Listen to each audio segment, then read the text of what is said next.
Jesus, filled with the power of the Spirit, returned to Galilee.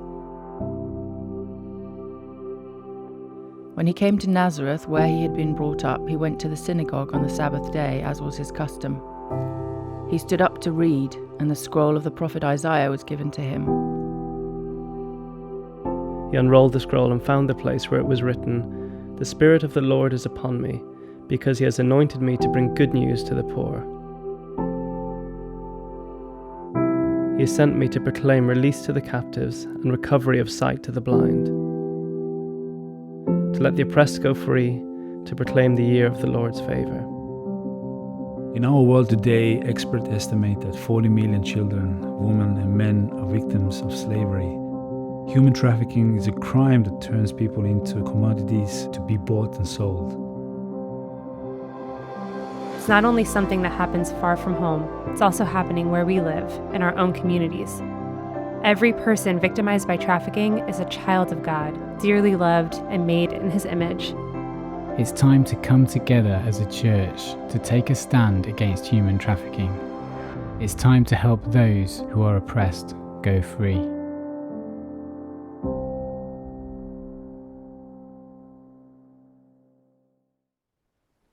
I've always been drawn to the story of the woman at the well in John chapter 4.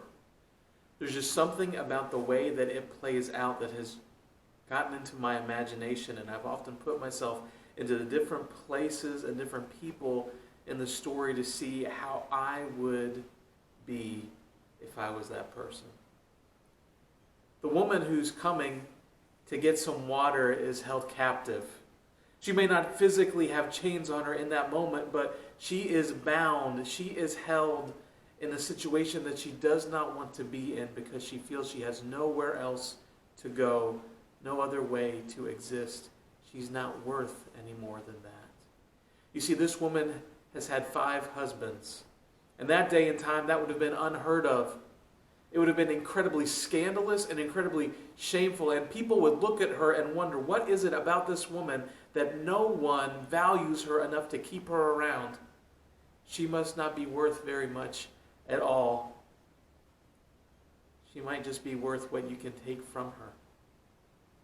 And so she's ended up in a relationship with person number 6, who is not her husband. And again, the shamefulness of that in this time, the scandal of what that would have been. The only way she would be with this person would be because their character was really, really low and they were taking advantage of her in this situation. Whether she was doing favors for them or forced to work around the house or maybe out on the corner. It wasn't a relationship of love and mutual interest. She was a captive. She was bound.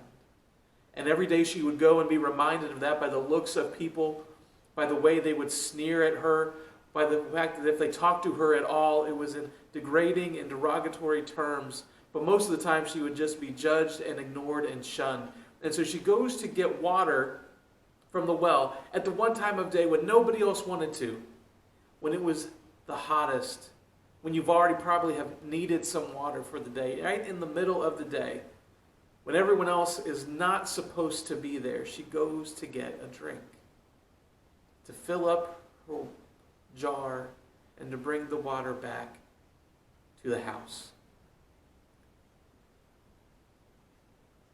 Jesus had to go through Samaria that day.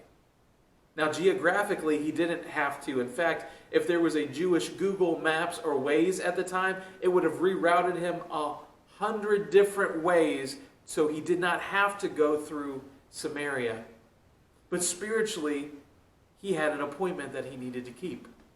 And so he gets to this part of the country where this well is about midday. And he's tired out, and so he sits and rests while the disciples go into town to try and get something to eat and bring it back to Jesus.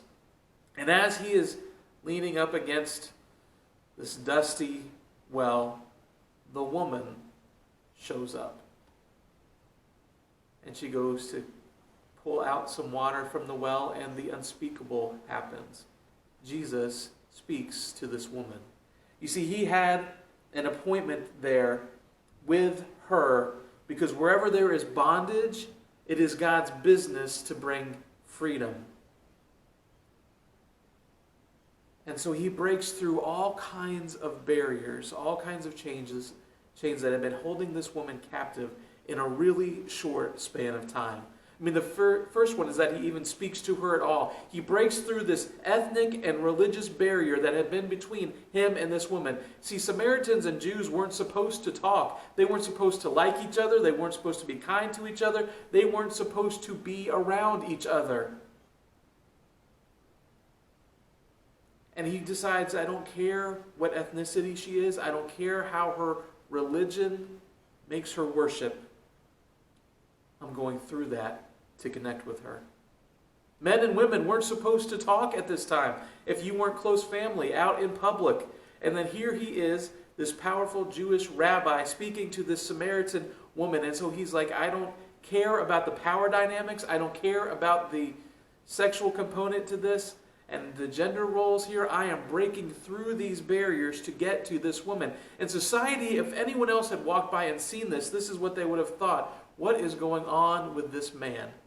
Doesn't he know who he's talking to, who she is, what she's done, what she's capable of, how shameful she is, how worthless she is? And so the only reasonable explanation that they would have had, and maybe the only reasonable explanation that this woman has, was that he was interested in using her too. In fact, Jesus asks her about what husbands she has, and some commentators think when she answers and says that she has no husband, she's not just being truthful because she's not married to the guy she's with. She's trying to let him know that she's available for whatever it is that he's interested in. And so polite company would not have had this conversation.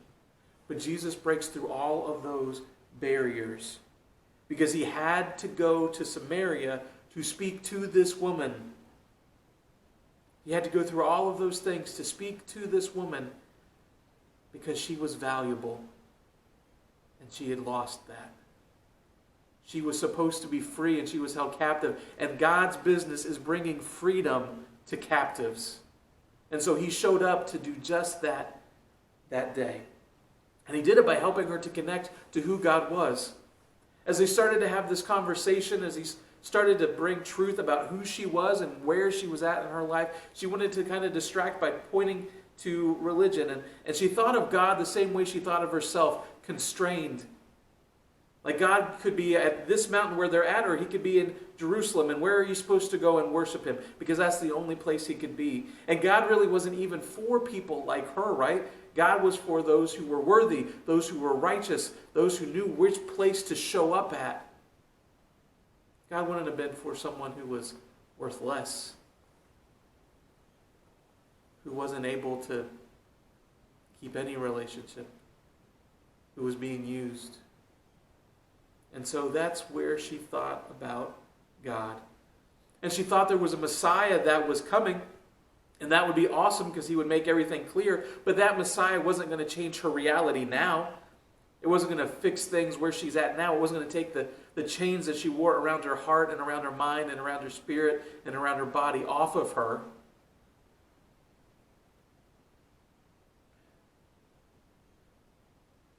But God cares more about the heart of the worshiper than where that worshiper is located. It's a good reminder for right now as well. And so as Jesus breaks this down for her, he reminds her that God isn't interested in that kind of stuff when it comes to worship. It's not the place you're at. It's not the songs that you sing. It's not the words that you say. It's where are you? Where is the condition of your heart? God longs for worship that looks like justice, that looks like emboldened mercy, that looks like setting captives free. And so Jesus goes and reminds her that God longs for the brokenhearted, for the worthless, for the powerless, for the captive. That is who he is for, because he loves her enough to come and sit down with her on the side of a dusty well and remind her about how valuable she really is. And as he unveils this, he gets to this point where she says, when the Messiah comes, and he says, you don't have to wait any longer. The Messiah is here. It's me. and everything in her life changes. Today there are individuals trapped just like this woman. They're treated as worthless. They face prejudice. There are social stigmas that keep them trapped, and they are bound. Some are literally bound by chains and walls and locks. Some are able to break free out of those, but they know they're still bound. They know, quote unquote, their place because of their ethnicity or their religion and the place that they live, because they don't look right, because they don't believe right. They are not right. They have no rights. And others who have power can use them however they want. Some people are held by gender and power dynamics where they only have worth because people who are more powerful can come and take what they want from them and then discard them. They're replaceable. They have no voice. They have no power. They have really nothing to offer. That's how they're treated. Right now, there are over 40 million people that fit into those categories in the world today. And they are people that need to know that God values them and is coming for them. Because if Jesus had stayed within respectable society, that woman would have been held captive still. But because we who follow this man called Jesus do what he did, we have to leave where it is comfortable. Sometimes we have to go where it's not respectable so that people who are captive can find freedom. So sometimes that means leaving the place that we are comfortable to go where those people are. Sometimes that means taking some of the beliefs that we have about others, about how we're supposed to live, that don't come from God, and putting those to the side. Sometimes it literally means finding company with people who make us uncomfortable, uneasy, and make us feel unsafe so that we can bring freedom to those who need it. Why? Because they need to know that there is a God who loves them and can set them free just as much as we did. And we who are free are called to bring that to those who aren't. We have to go to help them connect to the God who loves us. Help them to connect to who God is. And we don't have to go geographically, but we are called. It is something that God is compelling us to do spiritually. Because we who know who he is are responsible to help those who don't. We who are free are responsible to help bring freedom to those who don't have it. We need them to know that there is a God who is trustworthy, who loves them, who is a rescuer, even physically as well as spiritually and mentally and every other way. That no one is out of the reach of his love or forgiveness, and there is no one, no matter how used or how broken or how spent, that is beyond God's ability to make them whole again. Jesus set the woman free for something. She came to the water at the well to get a drink, and Jesus gave her newness. He gave her a new peace. He set her free from the guilt and shame that she carried, and he gave her a new hope that she didn't have to be trapped where she was. And so released from these chains was awesome, but he didn't leave it at that. She left with a new mission too. You see, she came to get water, but she left a jar of water behind at the well and ran back into the village to tell everyone who would listen to her, all the people that she was avoiding for so long, she would go up to and tell them, I have found this Messiah and nothing is the same. You need to see him too. Jesus offered her not just new purpose. He literally gave her a new life, a new beginning, and she grabbed a hold of it. Now that you know this, how will you offer new beginnings in Christ to others? There are captives that literally live near you and you don't even realize it. They also live around the world, but they are closer than you think. They need freedom and they need healing.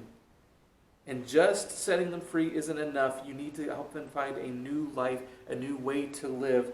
And through the grace that Jesus has given us and through the things that he's empowered with us already, we are able to make a difference in people's lives to help that happen. For some of us, it starts just with praying that those who are Captive will find ways to freedom. Praying for those that are holding people captive will find their ways stopped and thwarted, that it will fall apart and collapse in on itself. You need to figure out how to educate yourself and your family. Start with simple things like online safety, because that's where so much of this begins. Because it's not just those who are poor that get caught in this situation, it's those who are emotionally vulnerable too. So spend time learning that. Spend time learning what the signs of trafficking look like, so that when you're out on the road or you're at a truck stop, you can see it and call it in. Like what happened just one county away from me. For others, it's going to be fighting the demand. Like slavery exists. People are captive a lot of times because of us. We don't even think about it.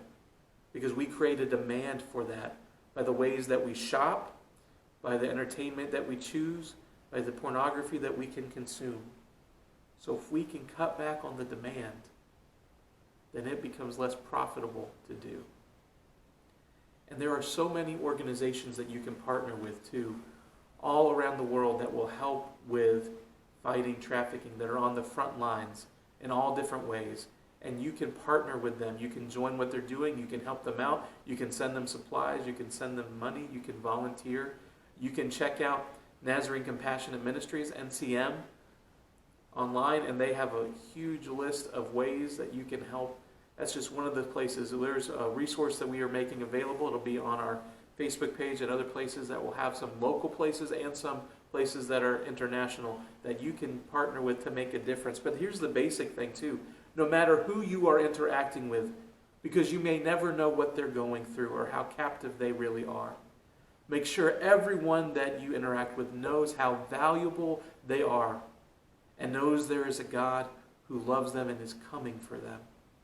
Give them hope. Give them freedom. And you're going to have to fight through barriers to do this. It's not going to always look respectable or safe, but do it anyway. Because there is a God now, just like back then, who is in the restoration business. And he is tasking us, his children, those he has set free, to go and do the same. So who are you helping? How are you bringing new beginnings and new life to people in Jesus' name?